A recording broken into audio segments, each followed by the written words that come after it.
नमस्कार, मैं हूँ रीटा बख्शी वर्मा और आप देख रहे हैं आर्य खबर। बिहार की मोकामा सीट एक बार फिर चर्चा के केंद्र में आ गई है। वजह है दो भूमिहारों के बीच वर्चस्व की लड़ाई। इसमें दुलार चंद यादव की हत्या ने एक और सियासी गर्मी पैदा कर दी है। आज इस पर बात करेंगे। और हमारे साथ है राजनीतिक विश्लेषक प्रियदर्शी रंजन जी। प्रियदर्शी रंजन जी, आपका हमारे कार्यक्रम में बहुत बहुत स्वागत है। धन्यवाद।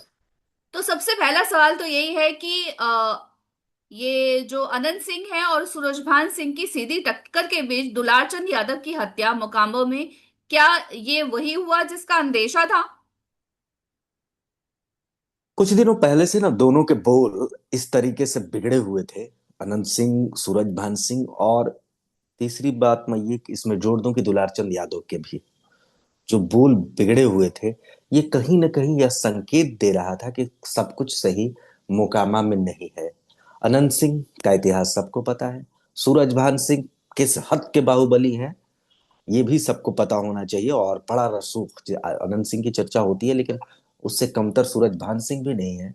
वो एक खुद सांसद रहे हैं, उनकी पत्नी सांसद रही हैं, उनके भाई भी सांसद रहे हैं, और सूरजभान सिंह इसी मोकामा क्षेत्र से विधायक भी रहे हैं। वर्ष 2000 के चुनाव में जीते भी थे।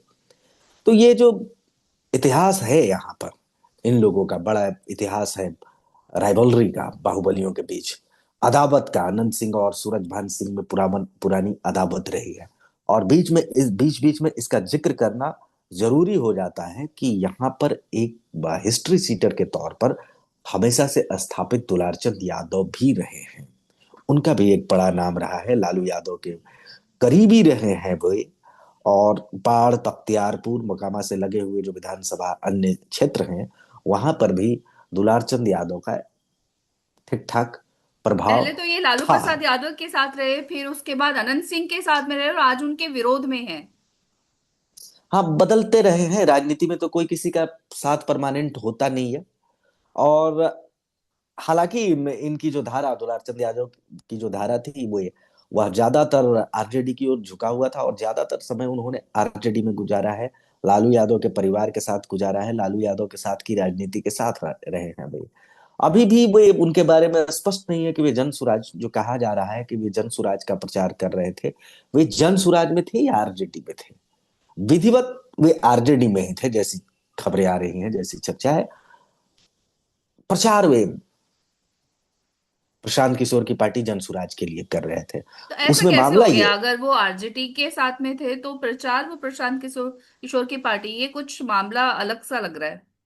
हाँ, हजम नहीं होगा, लेकिन इसको हजम कुछ इस तरीके से किया जाए कि ये सीट पर पहले जो अभी जनसुराज के प्रत्याशी हैं, पीयूष प्रियदर्शी, ये चुनाव लड़ने वाले थे आरजेडी से, राष्ट्रीय जनता दल से। लेकिन इन वक्त पर आरजेडी में, लालू की पार्टी में एंट्री होती है सूरजभान सिंह की।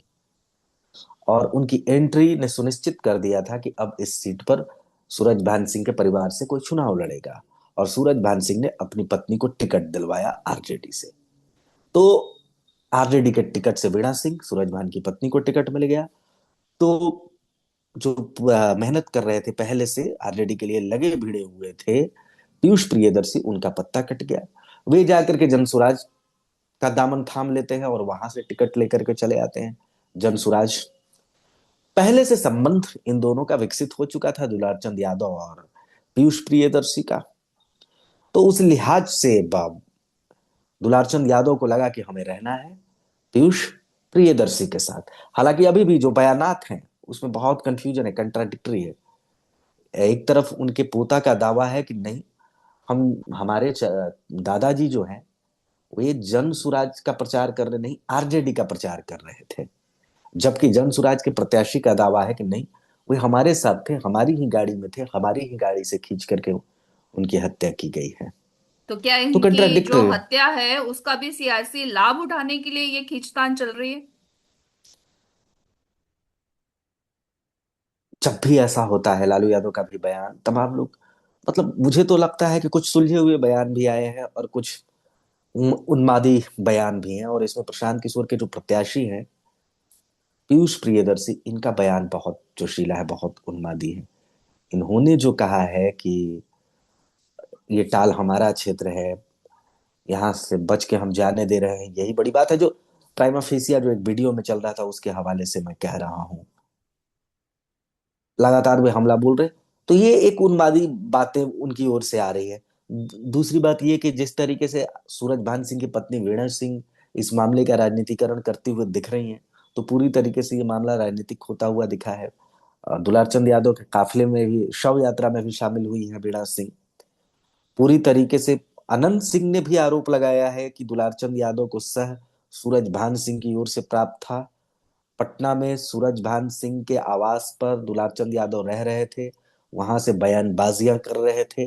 पिछले दिनों कई ऐसे बयान आए दुलारचंद यादव के, जो अनंत सिंह को नागवार गुजरा होगा, ऐसा आप कह सकती हैं। वहीं से लोग कयास लगा रहे थे कि इन दोनों के बीच में दूरियां बहुत ज्यादा बढ़ चुकी हैं। पहले कभी एक हुआ करते थे दुलारचंद यादव और अनंत सिंह, लेकिन अब ये दूरी चौड़ी हो गई है, खाई बड़ी हो गई है।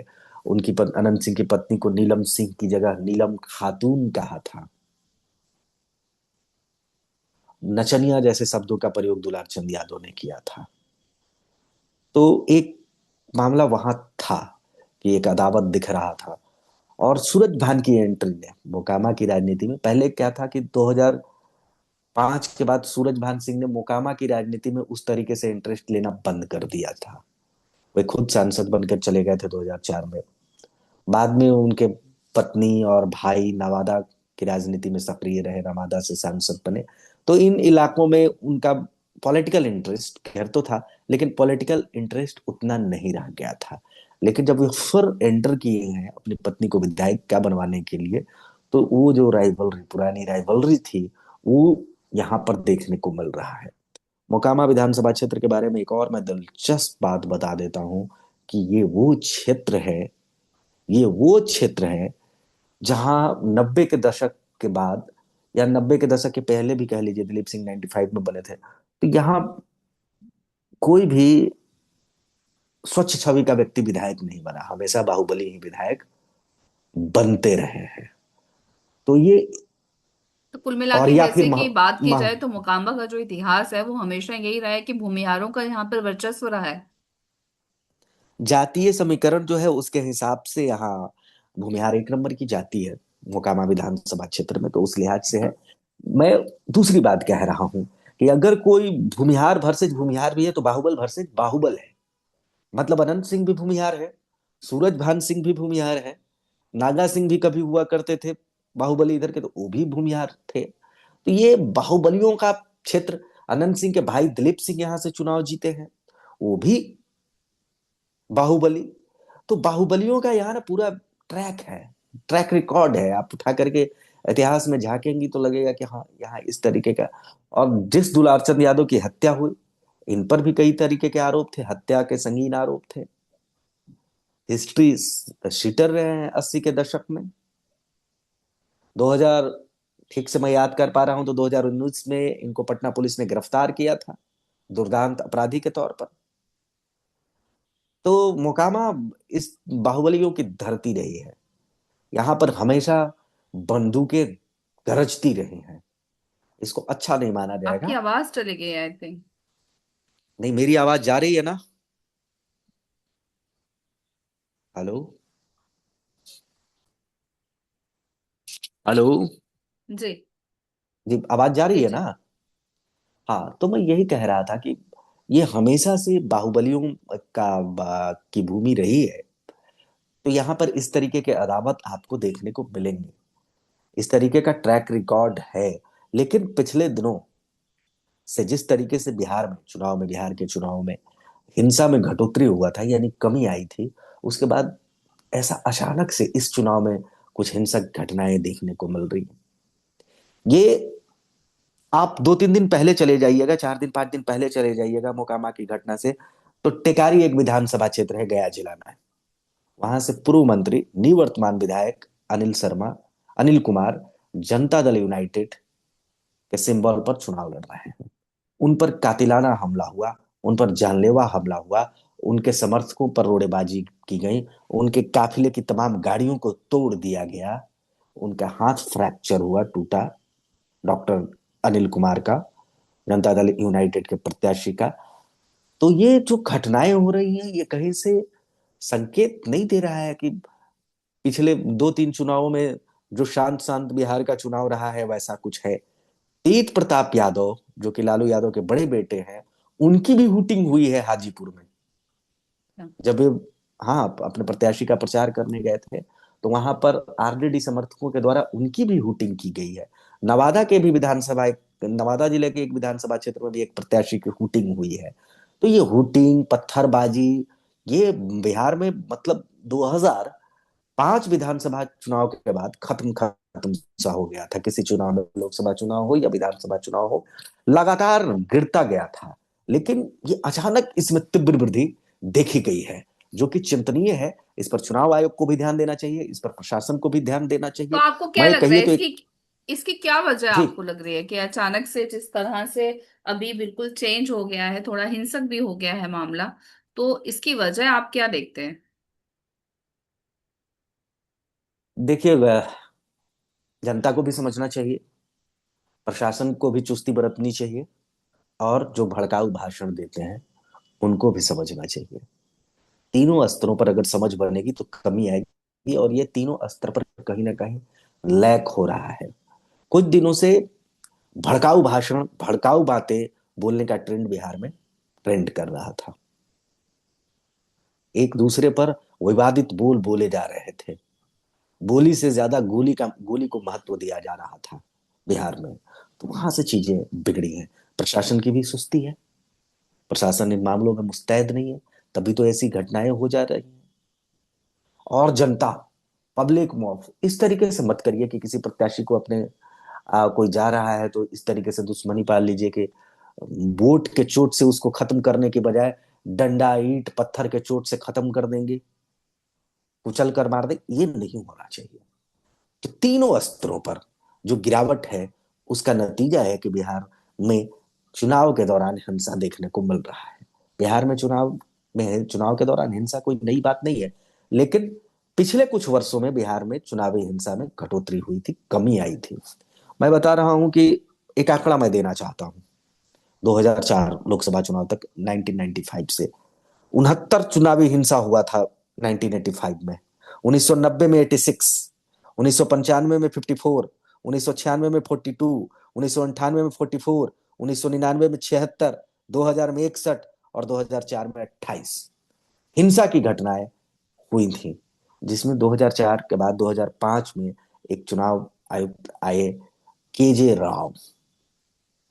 केजे राव का डंडा चला बिहार में, और वहां से चुनावी हिंसा खत्म हो गया, करीब करीब खत्म सा हो गया था। हेलीकॉप्टर से वे घूमते थे, मूवमेंट करते थे, और पूरे बिहार को शांत कर दिया था। जो बिहार चुनावी हिंसा के लिए बदनाम था, आपने 2005 के बाद नहीं सुना होगा कि चुनाव के दौरान बड़ी हिंसा की घटना बिहार में हुई है। ये 2005 में जो हो रहा है, क्यों, ये माफ करिएगा, 2025 में हो रहा है। 2005 के बाद सीधे 2025, यानी 20 सालों के बाद फिर से बिहार एक बार रक्त रंजित चुनाव की ओर बढ़ता हुआ दिख रहा है। ये अफसोसजनक है, यह खौफजदा करने वाला है बिहार को। बिहार के चुनाव में इंटरेस्ट लेने वाले लोगों को यह मनोबल कम कर सकता है, और वैसे लोग जो राजनीति में स्वच्छ छवि के लोग आते जाते हैं, उनके भी मनोबल को इस तरीके की घटनाएं गिरा देगा। बिल्कुल, मोकामा का जो चुनाव है वैसे भी ये वो दबंगों का ही जिस तरह से वहां पे रहता है, अभी भी उस तरह से हिंसक जो है उस वहां पे वारदात हुई है। तो कुल मिला के देखना पड़ेगा कि आने वाले चुनाव में किस तरह से यहाँ पर क्या स्थिति रहेगी। तो इस मुद्दे पर हमसे बात करने के लिए आपका बहुत बहुत धन्यवाद।